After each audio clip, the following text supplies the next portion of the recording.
Hi friends, this is Sarah from Crafting and Relaxing. Welcome. Thank you so very much for joining me. Today I am sharing 2 more quilt scrapbook pages and I'll talk to you about these. If you missed the last one, I'll link to it down below. There were 3 in the other one and here are 2, and this might be it for this year. We'll see. I usually give these to my mom in December, but sometimes I do her birthday or Mother's Day. It just depends on the schedule I'm on. So this first one right here, this is a neat one because this is the second quilt in this family. The quilt scrapbook, my mom wants to make 100 quilts in her lifetime. And I make 1 scrapbook page in 8x8 for each one. So when she's old, she can flip through her book. The scrapbook begins to tell the story of our family and our friends and watching the children grow up. So here's a great example. In this family, this girl got a quilt. There's a video on her quilt. It was a beautiful pink and gray, lovely one last year or before. So then here you have, you're checking in on the family later, and we have this lovely, handsome boy right here, edition. And I just loved this photo with his big, beautiful eyes and his smile. So I had to use that one. And then you get an update on the mom. So when I make the pages, I try and keep that in mind. I think on the last page, I included their thank you note, but in this one, I included almost everyone in the family on the page. And then you have the write-up down here where my mom talks about the fabric or the pattern. Sometimes she talks about the batting that she used. She started hand quilting it immediately. She finished it. So we picked the fabric February of 19. She finished quilting it April of 19. That was pretty good. Then she writes about the finished size. And sometimes she'll put the birth date of the baby. It just depends on when she finishes it and what's going on. And this one was really neat. This one I had a little trouble giving away. I mean, look at those colors. Look at that. Just tons and tons of stitching. I thought this fabric was really cool. Right here, you can see my mom's hand stitching down there in the corner.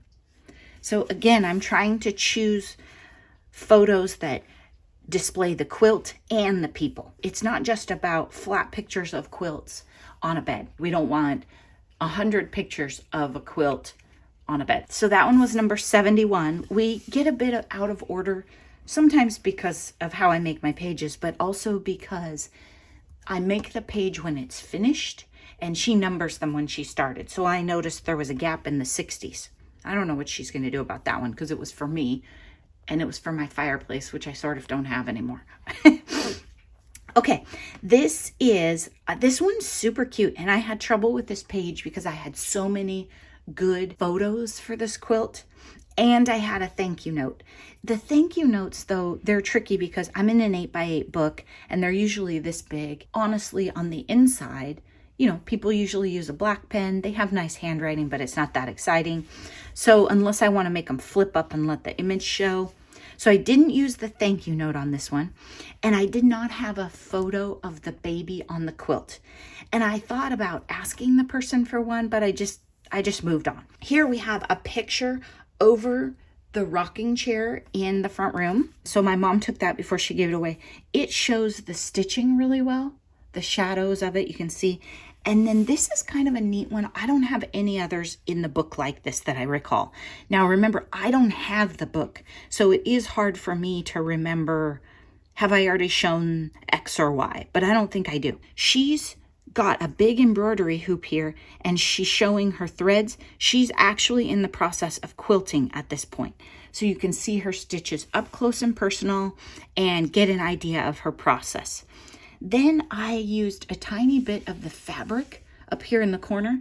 This is the backing fabric, and the detail of this orangey stripe don't really show in the photo, right? So it's nice to bring that extra dimension and show that she's got more going on in that backing than shows in the photograph. And again, she told us she got the pattern from an LL Bean catalog and started making blocks in May of 2015. She started putting it together in November and she finished it in February of 2016.